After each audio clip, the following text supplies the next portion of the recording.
I'm Amelie and welcome once again to my channel. Today I'm going to be watching Guardian episode number 30. And guys, we are so close to the ending. Only 10 more episodes and that's it. It's over. And I have to be honest, I'm actually feeling very conflicted on how to feel about that because on the one hand, I am excited to see how the show ends. I want to see maybe the resolution to a lot of the questions that we had since maybe even the first episodes, like who really is Shen Wei and what's his real relationship with Xiao Shunlan? Like what's happening with his, flashbacks that we are seeing of them, like from ancient times. Who is Yesun? Things like that I feel they had been teasing us with, but we still have no idea what the answer to those questions are. And I don't know, I also really like the team. I want to see what happens in the end, like what happens to them. I would even say that perhaps of all the shows that I watch, I think probably this is my favorite team dynamic show. Like, I just love everyone in this team. I love how much they care for each other. I love how playful they can be with another, but how protective as well. And I don't know, I have a feeling that the actors also have great chemistry, and that helps a lot when it comes to building that sort of relationship within a team. So not only I want to see what happens with Xiao Shunlan and Shen Wei, but, I want to see what happens with everyone on the team. So I'm excited about that. But on the other hand, I am not excited about ending the show, like not having any more episodes to go. And obviously, I have already decided to read the book after I finish the show. And I already know that the book is very different. I read like what the book is about, and it's a supernatural mystery as opposed to what this is, which is a science fiction mystery, obviously because of censorship. Because I know that the original book has like ghosts and demons and gods and things like that. So all of the things that essentially can be shown in modern Chinese television, I guess. So I know that it's different. I don't know how different it is. I don't know if it's just a matter of them just changing the supernatural for science fiction. And definitely there are certain parts where you can tell that is the case, like whenever you have like a projection that is, someone who's dead but technically still there. So they I don't know what they call it, like projection, I don't know. But we know that they're actually ghosts.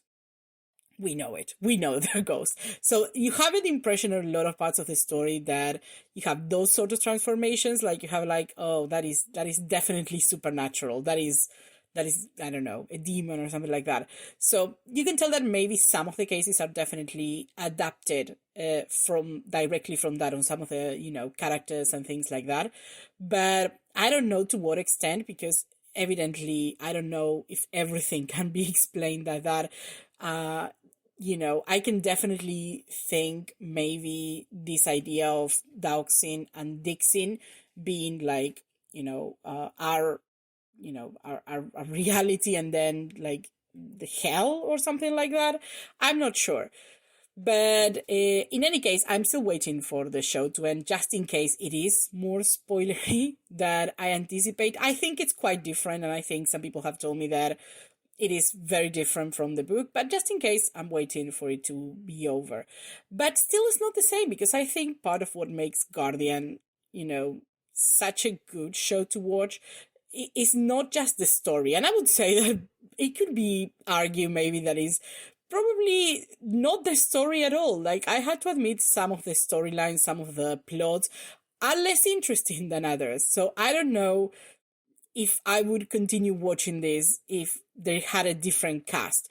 I think in this case, what absolutely make this show is the cast and how, what a good chemistry they have. And again, I don't mean only Xiao Shunlan and Shen Wei. I think in general, like the whole group, they just have just a great feel to them. Like it just seems like they're having fun, and like they actually like each other. So I think that's something that improves a show a lot and actually makes you care for them, even when sometimes the show lags a little bit, or sometimes it has episodes that are a little bit slower or not as interesting. You continue watching because you actually like the people on the screen and you enjoy watching them. So I think, there is a whole aspect with Guardian for that. So I'm definitely going to miss watching them. I hope there are plenty of like behind the scenes and interviews and things like that I could watch and enjoy, because I'm definitely going to miss these guys. But again, we still have 10 episodes to go, not counting this one, I think. Oh god. No, not counting this one. I actually have to think of that for a second. I am definitely not good at math. Let's just leave it like that. So 10 more weeks to finish. I think there's probably going to be some episodes that are going to be watch together. Like if there is a big cliffhanger, I'm probably going to continue watching. I'm not even going to lie. I'm not even going to pretend I'm not to. But, so far it's going to be one episode a week. So that is 10 more weeks or 8 more weeks, I don't know, that we have to enjoy this show. So let's talk about the previous episodes. And I think definitely by the story of the previous episodes, you can definitely tell that we are, let's say, getting closer to a conclusion in the story, because you can tell, especially because of the villains, that we are maybe getting rid of minor villains just so we can get to the big boss, let's say. And there has been a lot of, let's say, villains in this story. I did inverted commas there, but obviously you can't see them. In this show, obviously, because especially the first part of the season, it was more episodic, or at least like it focused in one story arc and then in the next and then in the next, and that each story arc lasted for like 1, 2, 3 episodes, something like that. And sometimes in each of these story arcs, you have one particular villain, but usually those were minor ones. That, you defeat them, they're dead or they're gone, and whatever, we don't see them again. And obviously you have those overarching villains that are more like in the background, building towards, a bigger something. Obviously, the first one that we have was Purple Hair Guy, which I had my opinions. I don't actually like that much. I think he was probably the weakest of all of the villains that we have, in counting these smaller ones. And after he was defeated, we have Purple Hair Guy, and also Crow Lady was there. She was also there, but I have the feeling that she doesn't do much. Like, we always see the other people like being the more active villainous one, while she's like more in the back seat. She's definitely supportive of them, but she's not actually that active when it comes to doing, the evil deeds, I guess.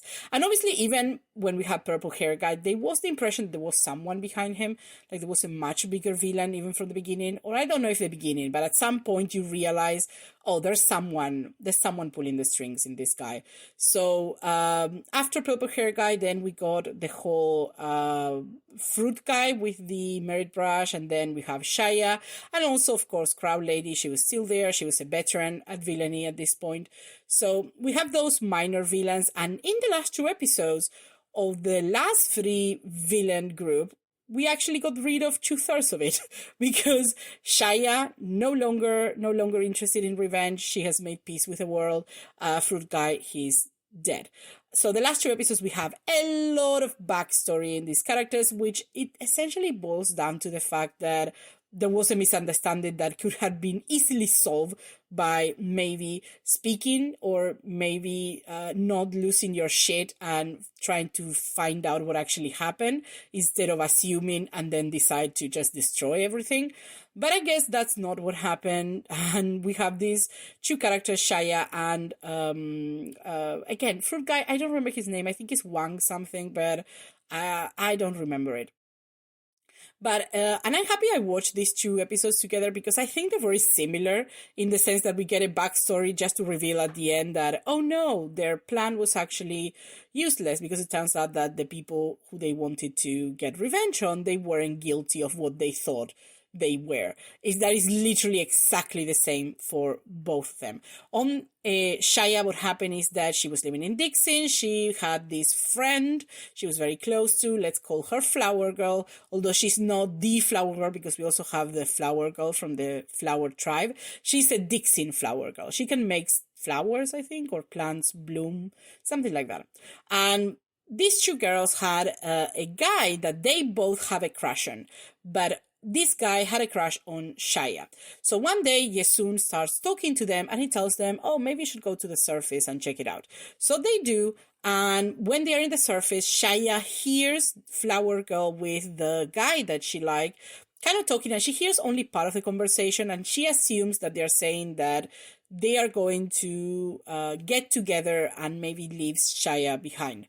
So she, she gets upset and all of that. But in fact, it was the opposite. The guy was saying, oh, I'm actually in love with her. I'm so sorry for you, Flower Girl, but no, I'm all for the electricity girl. So that's what happens. And she goes away. She's upset. And then they separate. And somehow Xiao Shunlan's father, whose name I think is Xiao Xinzi or Yinzi, he was chasing this criminal, and this criminal I think he took Flower Girl as a hostage. And then what happened is that we assume that Xiao Xinzi shot her, like trying to kill the criminal. He shot her as well. That is what Shaya assumes. But what happened, in fact, is that I think the criminal gets a gun and he ends up shooting, like trying to shoot her or the guy that Shia he gets involved and the criminal ends up shooting him. So that's what happened. But Flower Girl never says anything. She never says, oh, wait, no, it actually, Xiao Xinxi, he didn't do anything. He was actually just there. And he, he wasn't actually involved. He's dead. No, he let her friend believe that that guy was involved. So that is one of the misunderstandings that we have. And that's why she wanted to take revenge on Xiao Xinzi. Now, Fruit Guy also, we know that he had a wife who was pregnant. She was about to give birth. And the night, I think she was starting to have contractions or something like that. She was trying to get to the hospital and no taxi was stopping from her. And then she, somebody took the taxi, like she was going to get into a taxi and somebody pushed her and got into a taxi, like the piece of asshole bitches that they are. And then another taxi almost runs over her. So it was a whole thing. She ends up in the hospital, and because she has a very particular type of blood that wasn't in the blood bank, she can't have a transfusion and she dies. However, what this Fruit Guy sees is that Yao Xinzi is carried into the hospital and they're going to give him a transfusion. So he assumes that this blood bank has only one bag of blood and they're going to give it to Yao Xinzi. And to be fair, Xiao Xinzi, and maybe he's been possessed by that other personality who's much nicer, he actually says, no, give the blood to the girl. And he said, sir, that's not how hospitals work. We have blood. The problem is that she needs a particular type of blood that we don't have. Like, it's very, very specific. But blood banks have blood. Like, if we have 2 patients that need blood, they're probably going to get it unless they are strange. They have some strange blood that they need. So the girl dies, and Fruit Guy, instead of, maybe he could say, well, what was the deal here? He gets obsessed and leaves, and he becomes a villain. To be fair, I think the doctor could have explained better, because I think, maybe I'm remembering correctly, but I think there was something in what the doctor said that was implying that the blood went to the other guy and not to her. So I don't know, but definitely it's a very small misunderstanding that could have been easily solved. But now this guy became a villain, and to be fair, at the end, he is regretful having kidnapped Xiao Xinzi, but the other guys, they had it coming. Like the couple that pushed the pregnant lady away just to get into a cab, no, kill them, trash people like that. They deserve it. They had it coming. That is trash behavior. So I don't know if he regretted doing the other ones, but he definitely was fine with Xiao Xinzi, and he actually said something like, whatever he had done, he did something with the merit brush. I think that is something that allowed Yesun back in Dixon to get out, I guess, or something like that, or to get connected with the dioxin, I think. I'm not sure. But whatever he did is something that it cannot, be undone. Like, what's done is done, that's it. And there's nothing he can do about it. And then he dies, or rather he becomes ash, because I think it's the same thing that happened to purple hair guy. Like, it's not just simply dying. It's just, there's still something more. And I don't know, I'm pretty sure that this is something that because they were using, I don't know if it's because they were using this Dixie energy. We know that he's human, that he's not actually, Dixie, so he doesn't have any powers on his own, and he was still using the brush. So maybe that's why he died, but he dies in a way that is very similar to Purple Hair Guy that made me think that maybe Yesun was actually involved, like he absorbed his energy. I don't know. In any case, Yesun is out, and actually he was out before these chapters, but very disappointingly, he's out as a cloud and not a person. No, I hope that is reverted, because I really want to see the actor who plays him, like Shu Long. I really want to see him play Yesun. He plays Shen Wei, and definitely, I don't know, he's so good at playing Shen Wei. Like, you have those moments that he definitely has a whole set of different mannerisms and behavior that is different for Black Cloak Envoy and from Shen Wei. Like, literally, when he's Black Cloak Envoy, he doesn't need to be dressed like Black Cloak Envoy. Like, he just acts like it and said, oh, that is Black Cloak Envoy. You can tell. So he's a very good actor. I really enjoy him. So I was really looking forward to see him as a villain, because I kind of hope we'll get a fun villain. A fun villain. We haven't gotten a fun villain yet. I think Purple Hair Guy could have been a fun villain if the actor wasn't so whiny. Like, I want a more over-the-top fun villain. Do you know what I mean? I think this is what these shows mean, because I just want a fun villain. And Yesun is a little bit of a bitch, so I suspect, like, he could be one. So I'm looking forward to seeing that. Crow Lady, she disappeared, she went away, she very smartly said, I'm out. When things got, hot, to say, well, that's it for me. I have wings, I'm going to use them, and she flew away. So good for her. So I guess she's still kicking. Maybe she's going to, let's see what other villain she can attach herself to next. I don't know if there's going to be a next villain, because we already moved into Yesun, who I think is probably the big boss in this show.